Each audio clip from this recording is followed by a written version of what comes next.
Save drive save life মাননীয় মুখ্যমন্ত্রী মমতা বন্দ্যোপাধ্যায়ের অভিনব প্রকল্প। সমস্ত ট্রাফিক আইন মেনে চলার পদ্ধতি অনুসরণ, জনগণের মধ্যে সচেতন বার্তা। নাগেরবাজার ট্রাফিক পুলিশের পক্ষ থেকেই উদ্যোগ নেওয়া হয়। নাগেরবাজার থানা থেকে র্যালি করে যশোর রোড পথ পরিক্রমা করে উপস্থিত ছিলেন ট্রাফিকের উচ্চপদস্থ অফিসাররা এবং সমস্ত কর্মচারীবৃন্দ। এখানে কয়েকটি স্কুলের ছাত্রছাত্রীরা এবং পথ চলতি মানুষও ছিলেন। এদিন ট্রাফিকের উচ্চপদস্থ অফিসার জানায়, আমরা বিভিন্নভাবে পথ চলতি মানুষকে সচেতন বার্তা দিচ্ছি এই র্যালির মাধ্যমে। আগামী দিনে আমাদের এই কর্মকাণ্ড আমরা চালিয়ে যাব, এতে সাধারণ মানুষ উপকৃত হবে। দমদম থেকে নিউজ ইন বাংলার রিপোর্ট।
এটা একদম দারুণ ছবি, এইটাই ছবি। সামনে চলে আসবে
ব্যবহার করবেন না, এতে দুর্ঘটনা ঘটতে পারে।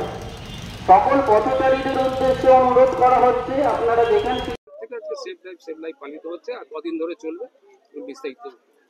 আমাদের যেটা হচ্ছে যে আমাদের মাননীয় নগরপাল ব্যারাকপুরের নির্দেশ এবং উপনগরপাল ট্রাফিক বিভাগের নির্দেশে আমাদের গতকাল অর্থাৎ ইংরেজির 1 জুলাই থেকে এটা শুরু হয়েছে। 7 দিন ব্যাপী এটা চলবে আমাদের এই পথ নিরাপত্তা সপ্তাহ। তাতে আমরা নাগেরবাজার সাব ট্রাফিক গার্ডের পক্ষ থেকে প্রত্যেক দিনই কিছু না কিছু আমরা অনুষ্ঠান রেখেছি। গতকাল আমাদের একটা প্রোগ্রাম হয়েছিল, যেটা হচ্ছে ড্রাইভার সেন্সিটাইজেশন প্রোগ্রাম, যাতে গাড়ি চালকদের আরো কিভাবে অ্যাওয়ার করা যায়, যে যাতে দুর্ঘটনার হার আমরা কমাতে পারি, কিভাবে গাড়ি চালালে, গাড়ি কিভাবে মেনটেন করলে, কি কি নিয়ম মেনে চললে দুর্ঘটনাটা ঘটবে না, এটা করা হয়েছিল। আজকে আমরা স্কুলের ছাত্রছাত্রীদেরকে নিয়ে এই on the banner of save drive save life একটা র্যালি করলাম। আমরা গাড়ি চালক মানুষ প্রত্যেককেই কিছু না কিছু বার্তা দিতে পেরেছি, যেমন ট্রাফিক আইন মেনে গাড়ি চালাতে হবে, যেখানে সেখানে গাড়ি দাঁড় করাবেন না, নির্দিষ্ট স্টপেজেই যাত্রী নামানো ওঠানো করতে হবে, গাড়ি চালানোর সময় বা মোটরসাইকেল চালানোর সময় কোনো রকম সেলফোন বা ইয়ারবাড ব্যবহার করা যাবে না, নির্দিষ্ট গতিবেগের বেশি গতিতে গাড়ি চালানো যাবে না, কোনো রকম মাদক দ্রব্য সেবন করে গাড়ি চালানো যাবে না, গাড়িকে ঠিকভাবে মেনটেনেন্স করতে হবে। এরকম আমরা বলেছি ট্রাফিক নিয়ম মেনে গাড়ি চালাতে হবে, ট্রাফিক সিগন্যাল মেনে গাড়ি চালাতে হবে। তাতে একটাই আমাদের উদ্দেশ্য, যাতে আমরা অ্যাক্সিডেন্টটাকে একদমই কমিয়ে ফেলতে পারি। এই অ্যাওয়ারনেসটা প্রোগ্রামটা করার পরে আপনার কি মনে হচ্ছে যে অনেকটাই অ্যাক্সিডেন্ট মানে অনেকটা কমেছে? হ্যাঁ, অনেকটাই কমেছে। দেখুন 2016 সালের 8ই জুলাই এই সেভ লাইফ প্রজেক্টটা শুরু হয়েছিল। এটা আমাদের পশ্চিমবঙ্গের মাননীয় মুখ্যমন্ত্রী শ্রীমতী মমতা বন্দ্যোপাধ্যায়ের একটা নিজস্ব প্রজেক্ট। এই মিশনটা অনেকটাই সাকসেসফুল।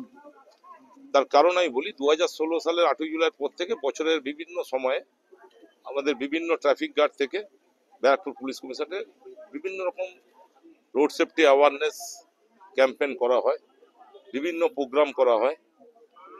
তা সেই ক্ষেত্রে আমরা দেখেছি 2016 পর থেকে অ্যাক্সিডেন্টের হার আমরা অনেকটাই কমিয়ে ফেলতে পেরেছি। এবং যদি মানুষ এবং গাড়ি চালকরা আরো সচেতন হয়, তাহলে হয়তো আরো আমরা অনেকটাই কমিয়ে ফেলতে পারবো। কারণ আমরা চাই না যে কোনোদিনই কোনো এক দুর্ঘটনা, পথ দুর্ঘটনা ঘটুক। এই থানা এলাকা কোনো জায়গায় মনে হয় যে ড্রাইভিং সচেতনতা কমতি আছে বা কোনো সমস্যা হচ্ছে এখনো? না, দেখুন, আমরা বিভিন্ন রকম ভাবে এটা প্রচার করছি। আমরা বিভিন্ন ভাবে অ্যাওয়ারনেস প্রোগ্রাম করছি, স্কুলে গিয়ে এডুকেশন দিচ্ছি। কিছু কিছু জায়গাতে, সব জায়গাতেই, শুধু এই নাগেরবাজার দমদম থানা নয়, কিছু কিছু বাইক রাইডার আছে হয়তো হেলমেট পরছে না, ইয়ারবাড ব্যবহার করছে, গাড়ির চালকরা সিট বেল্ট পরছে না, ওভার স্পিড করছে। আমরা কিন্তু প্রতিনিয়ত তাদেরকে এনফোর্স করছি এবং তাদেরকে ফাইন করছি। এবং কিছু কিছু ক্ষেত্রে আমরা ড্রাইভিং লাইসেন্সও যাতে সাসপেন্ড করতে পারেন RTO concern motor vehicles department, তার জন্য আমরা কিন্তু সেখানে রিপোর্ট দিয়ে পাঠিয়ে দিচ্ছি। আপনার নামটা? আমার নাম রঞ্জন রুদ্র, আমি OC Nagerbazar sub traffic guard. Thank you.